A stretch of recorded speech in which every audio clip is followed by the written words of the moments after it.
I'm Dr. Daniel Kantor, Neurology in Real Time. I'm joined here by Sophie Rowe, who's actually a medical student. She's in her third year at Johns Hopkins University in Baltimore, Maryland. Firstly, congratulations on getting into medical school and in getting into such a prestigious medical school. You're standing in front of a poster, and that poster has to do with something called higher efficacy drugs and has to do with depression. Tell me a little bit more about that. Okay, so we were interested in studying the effects of the different therapies that are available for MS patients. And there are some drugs that we consider low efficacy and some drugs that we consider high efficacy because they're usually reserved for people who are not responding too well to the low efficacy therapies. And we were interested in how those two different kinds of therapies might have an effect on the depression that a lot of patients with MS suffer from. We think of these medicines as being proactive medications, prophylactic, preventive, as being disease modifying. We use all these different kinds of terms, but we don't think of them as helping individual symptoms. Yet here you were looking at their effect on an individual symptom, that symptom of depression.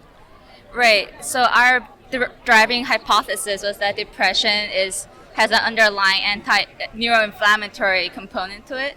And as you know, multiple sclerosis is an autoinflammatory disease where the body's immune system is attacking the nervous system. So we thought there may be a link between the anti-inflammatory drugs that are used for MS therapies and how they may have an effect on depression that patients suffer from.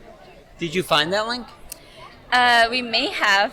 This is still in its early stages, but from our results, we found that the higher efficacy therapies, people who are on the higher efficacy therapies, they had a decreased scores in the depression symptom scales, where the people who were on the low efficacy therapies did not have any changes in their depression scores after a year of follow-up.